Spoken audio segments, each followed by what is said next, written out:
मागील महिन्याभरापासूनचा जो राजनीतिक घटनाक्रम आहे, राष्ट्रपती शासन 22 तारखेला, मग महाशिव आघाडीचं सरकार बनण्याचा निर्णय आणि अचानक दुसऱ्या दिवशी मुख्यमंत्री म्हणून माननीय फडणवीस साहेबांची शपथविधी, उपमुख्यमंत्री म्हणून अजित पवार साहेबांचं शपथविधी, हे सारं घटनाक्रम मी माझ्या जीवनात कधी पाहिलं नव्हतं आणि त्यामुळे मला थोडंसं अस्वस्थ वाटायला लागलं आणि म्हणून ते मी ॲप्लिकेशन टाकलं.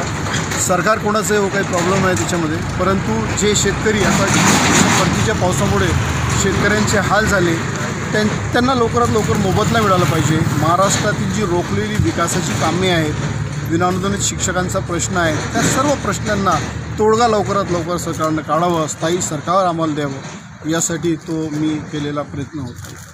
आणि त्याच्यामुळे निवेदन मी दिलं होतं, सुट्टीचा अर्ज टाकला होता, परंतु प्राचार्य साहेबांनी सांगितलं की सर, या गोष्टीसाठी कशाला तुम्ही सुट्टी घेता, आराम करा 10 मिनटं, जर चांगलं वाटलं असेल तर मग तुम्ही जॉईन करा कॉलेज. आणि मी चांगलं वाटायला लागलं, मग जॉईन केलं मी कॉलेज. त्याच्यामध्ये नामंजूरचा काही प्रश्न नाही आहे, त्यांनी जे केलं ते योग्यच केलेलं आहे.